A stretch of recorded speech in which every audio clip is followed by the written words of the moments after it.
The arena didn't just buzz, it vibrated. You could feel it in the concrete beneath your feet. Fans leaned forward in their seats, cameras ready, voices rising into a roar that refused to settle. This wasn't just another championship fight. This was a collision of two worlds, two styles, two destinies that were never meant to coexist peacefully inside the same ring. On one side, Aaron Pryor, relentless, unpredictable, a fighter who didn't box, he hunted. His style was chaos wrapped in speed, a whirlwind of punches thrown from angles that seemed to defy logic. Pryor fought like a man chasing something deeper than titles. He carried the hunger of missed opportunities, of being overlooked, of knowing he had something to prove every time he stepped through the ropes. Across from him stood Alexis Arguello, calm, elegant, dangerous, a master technician, a three-division champion, a man whose patience was as lethal as his right hand. Arguello didn't waste punches, he measured them, calculated them, delivered them with precision. His bodywork alone had broken champions, his composure under fire had become legend. Pressure versus patience, volume versus precision, chaos versus control. When the bell rang, there would be no middle ground.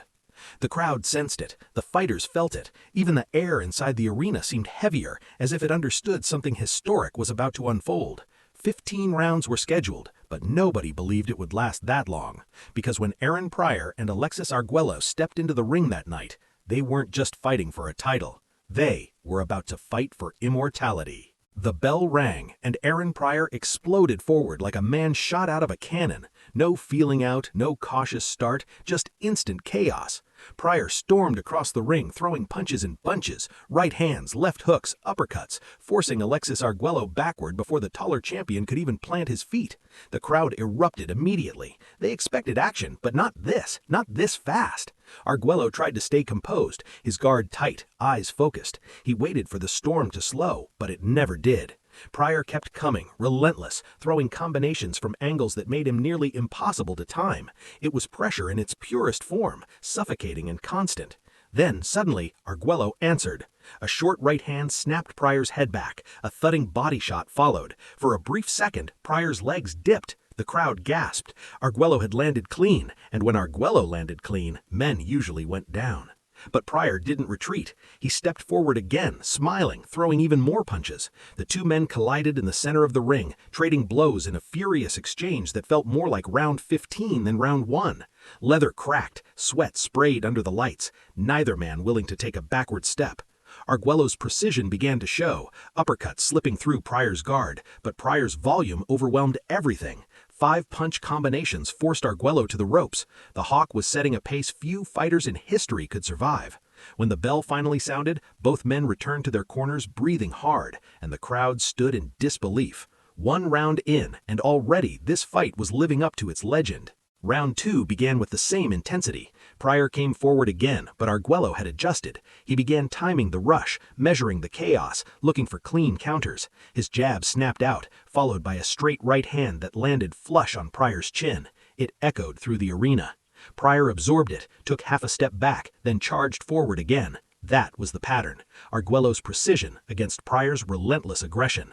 Arguello began digging to the body now, short hooks under Pryor's elbows. These weren't flashy punches, but they were investments, slow, punishing, designed to drain the storm over time. Pryor answered with flurries upstairs, keeping Arguello from fully setting his rhythm. By the 3rd round, neither man had slowed. The pace was astonishing. Pryor's punches came in waves, his head movement constant. Arguello stayed calm, conserving energy, landing single shots with devastating accuracy. Every time Pryor left his chin high, Arguello's right hand snapped into place. Every time Arguello paused, Pryor unleashed another barrage. The crowd could feel the tension building. This wasn't just action, this was strategy unfolding inside chaos. Pryor trying to overwhelm, Arguello trying to break him down piece by piece, and still neither man yielded. By the end of the 3rd round, the fight had already become something special. 2 champions, 2 approaches, neither one blinking. The middle rounds turned brutal. Pryor kept pressing forward, throwing combinations that seemed endless. His rhythm was unpredictable, fast bursts followed by sudden angles. Arguello, calm as ever, began finding more openings. His right hand landed repeatedly, snapping Pryor's head back with surgical precision. Then came the damage. A swelling began to form under Arguello's eye. Pryor noticed immediately. He doubled his jab, firing straight rights towards the target. Blood started to appear, not heavy but enough to change the fight's complexion. Still, Arguello never panicked. He went back to the body, digging left hooks, thudding punches that slowly drained Pryor's energy. Each shot landed with purpose. The crowd roared with every exchange, sensing the momentum shifting back and forth. Neither fighter clinched for long, neither backed away for more than a moment. They simply fought. Round after round, the punishment mounted. Pryor's aggression, Arguello's precision, both men absorbing punches that would have ended other fights. The arena became a wall of noise. Every exchange brought fans to their feet. Every right hand drew gasps. Every flurry brought thunder.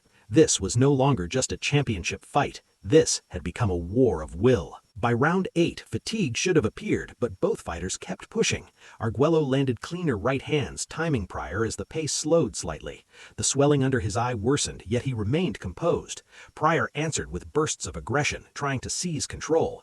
He moved side to side now, mixing boxing with pressure, showing a more disciplined approach. It surprised many. Pryor wasn't just brawling, he was adapting.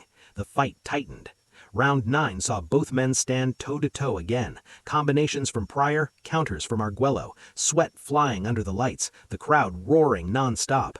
Momentum shifted constantly. 1 minute Pryor surged forward, the next Arguello answered with sharp, punishing counters. No clear leader, no dominant stretch.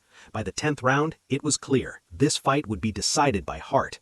Both men dug deeper. Every punch carried exhaustion and determination. The pace increased again, defying logic. They were no longer just fighting for victory, they were fighting to outlast each other. Rounds 11 and 12 became a test of endurance. Arguello landed crushing right hands that would have dropped lesser fighters. Pryor absorbed them and kept coming. Pryor answered with furious combinations that forced Arguello backward. Neither man would give ground. The crowd sensed something historic. Then came round 13. Arguello landed one of the best punches of the fight, a perfect right hand. Pryor staggered slightly, the first real sign of fatigue, but he fired back immediately, refusing to surrender. Both fighters now ran on instinct. Their legs slowed, but their hands kept moving. The pace remained brutal. Every exchange felt decisive. The breaking point was near. Round 14. Pryor arose from his stool with urgency. He attacked immediately, sensing opportunity. A jab, a right hand, another combination. Arguello backed towards the ropes, covering up. Pryor unleashed a furious barrage. Punches crashed through gloves. Arguello tried to answer, but the volume overwhelmed him. His legs wobbled. The crowd stood, screaming. Pryor kept firing, left, right, uppercut, relentless. Another right hand snapped Arguello's head back. He sagged against the ropes. The referee stepped closer. Then came the final storm. Pryor unleashed everything he had left. Arguello collapsed to the canvas. The arena exploded. The referee waved it off. Aaron Pryor had stopped Alexis Arguello in the 14th round, but both men left the ring as legends, because that night they didn't just fight, they created one of the greatest super fights in boxing history. Box.